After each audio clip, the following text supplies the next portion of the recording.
change. Ascendis Health has secured a R1 billion funding package so that it can fund additional growth. Chief Executive Karsten Wellner is with us in our JSE studio. Karsten, it is an interesting story, Ascendis. When you listed, a lot of, not skepticism, but you were not really taken to the market's heart. But my goodness, in the last 6 months, the share price going from R9.50 to $16. Now you secured some more funding to continue on your acquisitive trail. Why do you think it took so long? Because you were listed for about 6 months before people woke up to the opportunity. I think the market was waiting to see, do we deliver to our promises? And we made some promises in the pre-listing statement. At that time, we also talked to the market, is there time even for a corporate bond? And the market said, wait, it's maybe too early. You're just listed in November, and don't wait for 2-3 years, bet your acquisitions down, bet your business down. But we had the feeling that our business model is so strong and our business case, our strategies are so sound that actually we said, no, let's try to get a corporate bond. And Standard Bank actually gave us a 450 million bridge to bond facility. So it was Standard Bank and Sanlam 1 year ago in May last year. And it was always seen that after 1.5 years would change it to a bond. So they believed in us at that time. And now with this 2 billion DMTN program, which was listed now with the JSE. Of DMTN? The Domestic Medium-Term Notes program, sorry. We listed that with the JSE, so we can draw up to 2 billion without further approvals by the JSE, and we drew now 400 million plus 660 million of working capital facilities with the major banks. And when we talk to them, you go through their credit committee meetings, and the credit committee meetings, you have really to convince them.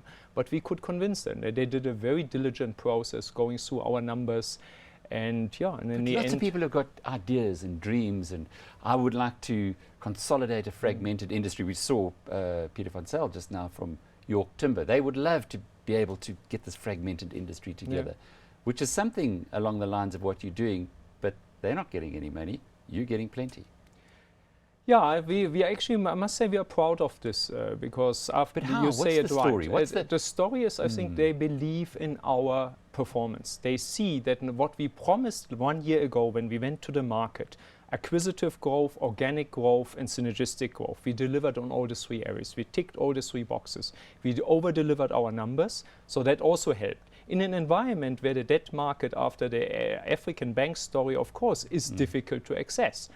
But if you convince the credit committees from Standard Bank, FNB and Nedbank, Standard Bank and Nedbank being the lead banks, then FNB came on board. Then on our bond, it's Future Growth, a subsidiary of Old Mutual, and on top Sanlam. So these are top institutions. So if you convince all the 5 credit committees of these banks, then it looks like our business model is sound.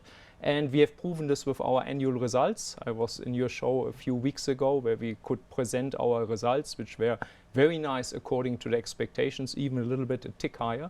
So I think that's the thing of keep to your promises, and that's the story I think behind it. If you go back a little though, before your listing, did you at that stage had you identified these companies that you've now acquired in your acquisitive growth story? Some of them yes, and some of them not. Acquisition processes take sometimes very long. We acquired, for example, a sports nutrition business called Evox, which is the 2nd biggest in the market presently here in South Africa.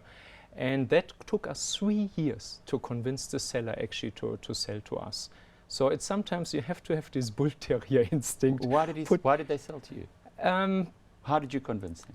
I think the major reason for this was the guy couldn't get more working capital. He wanted to lift his business on the next level. And USN, the market leader, did this by internationalizing, getting access to new funds, and with the access to new funds, being able to internationalize. The gentleman who had been running Evox had done this very successfully, created a great South African brand, but he hasn't internationalized yet.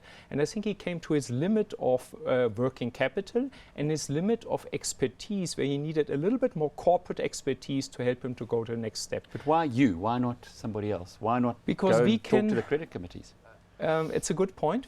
Sometimes we get asked this question, and the reason I think is that our acquisitions team around coast to coast, where we have actually outsourced our acquisitions work, is very focused on doing acquisitions work, and the Ascendis team is very focused on steering the acquisitions work, but actually focusing mostly on operations. Chris and Gary, the Warren Buffett, Charlie Munger lookalikes, exactly. not physically, but in the way they think. They're the guys who go and do the discussions and say, this is what we can offer you, almost like what Berkshire Hathaway tries to offer. Yeah, we actually give the strategy. We would like to invest in this company, and then they actually screen the market, sometimes for years. I remember there was another company we bought, a very successful one, Solal. Solal, very strong in the high LSM complementary business like nutraceuticals, vitamins, and they're very strong in the discounts in South Africa, but also in the clicks and in other health corners in supermarkets. It took also, Gary, 2.5 years of constant negotiations. Sometimes they want to sell 51, then they want to sell 70, then they want to sell not a majority. So you have to be diligent and have not to overpay. I think that's also important. Even being a listed company, people see we still stay humble, but at the same time, we're giving these entrepreneurs a base where they can grow their business and focus again what they're strong in. What is their stake now, coast to coast? 53%. So they're still a controlling shareholders. They're still controlling. So you run the business, they do the acquisitions, and it's a marriage made in heaven. So far, it looks like, and it works for us, and we are very happy with that.